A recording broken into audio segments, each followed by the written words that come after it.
안녕하세요. 매일한구절 묵상입니다. 오늘도 계속해서 사도행전 말씀을 가지고 묵상해보는 시간을 가지려고 합니다.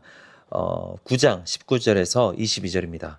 사울이 다메섹에 있는 제자들과 함께 며칠 있을새 즉시로 각 회당에서 예수가 하나님의 아들이심을 전파하니 듣는 사람이 다 놀라 말하되 이 사람이 예루살렘에서 이 이름을 부르는 사람을 멸하려던 자가 아니냐. 여기 온 것도 그들을 결박하여 대제사장들에게 끌어가고자 함이 아니냐 하더라. 사울은 힘을 더 얻어 예수를 그리스도라 증언하여 다메섹에 사는 유대인들을 당혹하게 하니라. 아멘. 사도행전의 전체적인 주제는 하나님 나라의 확장입니다. 그리고 대표적인 구절은 1장 8절을 계속해서 대표적인 구절인 1장 8절을 계속해서 기억해야 된다라고 말씀을 드렸습니다. 땅끝까지 그리스도의 복음의 증인으로서 살아가라라는 말씀입니다. 우리가 예수님을 믿으면서도 예수님의 증인으로서 사는 것이 참 쉽지 않습니다. 때로는 용기가 없고요. 관계가 없는데 복음을 전하는 거 쉽지 않죠.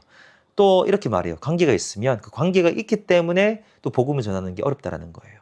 결국에 다 힘들다는 겁니다. 관계가 있으면 있기 때문에 힘들고 없으면 없기 때문에 힘들고 우리의 사고가 조금 바뀌어야 됩니다. 관계가 있으면 그 관계를 활용해서 복음을 전하고 관계가 없으면 또 관계가 없기 때문에 조금 더 편안한 마음으로 복음을 전하고 어떻게 보면 우리의 마인드의 차이라고 할 수 있다라는 거죠.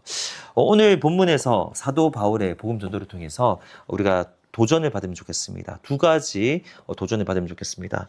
먼저 간단한 설명을 드리면 우리가 지금 9장을 읽고 있는데 우리 본문 앞부분에서 사울이 회심을 합니다. 다메섹에 그리스도인들을 잡아 가두려는 공문을 가지고 가는 길이었어요. 박해자 사울이었습니다. 그런데 그 가는 길에 호련히 나타난 빛을 통해서 예수님을 만나게 됩니다. 사울은 갑자기 바뀐 거예요. 오늘 본문을 보면 지금 다메섹으로 갔습니다. 다메섹에 갔는데 원래는 박해하러 간 거죠. 제자들과 이제 며칠 있습니다. 근데 우리가 주목해야 될 표현이 20절입니다. 즉시로 각 회당에서 예수가 하나님의 아들이심을 전파하니 예수님을 믿은 지 얼마 안 됐는데 즉시로 복음을 전했다. 예수님이 하나님의 아들이심을 전파했다라는 겁니다. 원래는 다메섹에 박해하러 갔어야 되는데 거기서 예수님을 강하고 담대하게 전했다라는 것이죠. 우리가 받을 도전 첫 번째는요. 예수 믿은 지 얼마 되지 않아도 전도할 수 있다는 겁니다. 상관없다는 거예요. 바울이 그것을 잘 보여주고 있습니다. 이어지는 반응을 보면 듣는 사람들이 다 놀라서 놀란 거죠. 박해자 바울이었는데 갑자기 이렇게 되면 어떡하냐. 이게 당혹하게 된 거예요. 예루살렘에서 이 이름을 부르는 사람들을 멸하려던 자가 아니냐. 그런데 갑자기 왜 이러냐. 그 굉장히 그런 복음을 전하는데 방해 요소가 될 수 있습니다. 그들이 반응하고 있지 않아요. 아무리 복음을 전해도 그들은 더 두려움과 당혹함으로 반응하지 복음을 믿지 않습니다. 그런데 그런 불신앙의 반응을 본 사울의 반응은 어떻습니까? 22절입니다. 사울은 힘을 더 얻어. 우리가 도전받아야 되는 두 번째 포인트입니다. 힘을 더 얻어 예수를 그리스도라 증인하여 다메섹에 사는 유대인들을 당혹하게 하니라. 듣는 자들의 반응과 관계없다는 겁니다. 사실 우리 같으면 어떻습니까? 듣는 자들이 긍정적인 반응이 나오지 않으면 위축이 되죠. 그리고 전하려던 말도 그냥 안 하고 그냥 끊어버릴 때가 너무나도 많은데 사울은 오히려 힘을 더 얻었다라는 거예요. 오히려 힘을 더 얻었고 그들을 더 당혹하게 했다라는 겁니다. 우리가 복음 전도에 대한 개념을 조금 바꿀 필요가 있습니다. 전도라는 것이 그 사람을 구원시키는 게 전도가 아니에요. 전도는 우리가 알고 있는 복음을 전하는 것 자체가 전도입니다. 예수님께서는 구원시키라고 하지 않았어요. 나의 증인이 되라고 하셨어요. 그러면 우리는 그냥 증언하면 되는 거예요.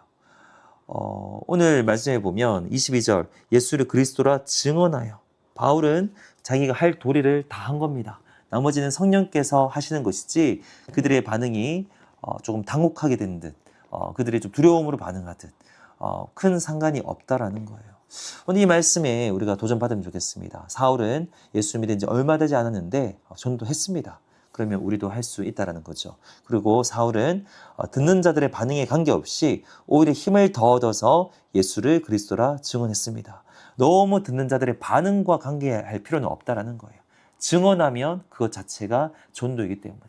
애초에 우리가 젠틀하게 매너 있게 우리는 예수님의 대사이기 때문에 아주 지혜롭게 젠틀하게 전하면 되는 거예요. 근데 그 반응에 따라서 나의 전도가 헛되었구나, 무익했구나 이렇게 판단 내릴 필요가 없다라는 겁니다. 요즘 사도행전을 읽으면서 이게 전도에 대한 이야기, 예수님의 증인된 삶의 이야기를 계속해서 다루고 있는데요. 반복되는 말씀을 통해서 우리가 조금씩 도전받기를 원합니다. 우리가 만나는 사람 중에 복음이 필요한 사람이 있다면 지혜를 구하십시오. 때를 따라서 때로는 적극적으로, 때로는 간접적으로, 때로는 내가 믿는 바를 그냥 간증의 형식으로, 때로는 짧은 교회로의 어떤 예배 초청으로, 아니면 때로는 그것마저 여의치 않은 상황이 있을 수 있어요. 그럴 때는 그래도 그리스도의 사랑을 보여주는 방식으로 우리가 예수님의 증인된 삶을 살아낼 수 있습니다. 그런 삶을 살아내시는 우리 모두가 되기를 축복합니다. 하나님 아버지 감사합니다. 우리 계속해서 예수님의 증인으로서의 삶, 그것이 우리의 삶의 사명인 줄로 믿습니다. 그 삶을 통하여서 하나님 나라를 확장하는 데 쓰임받을 수 있는 우리 모두가 되게 하시고, 오늘도 누구를 만납니까? 또 만나는 사람마다 예수님을 드러낼 수 있는 복음의 증인으로서 살아가는 우리 되게 하여 주시옵소서. 감사합니다. 예수님의 이름으로 기도합니다. 아멘.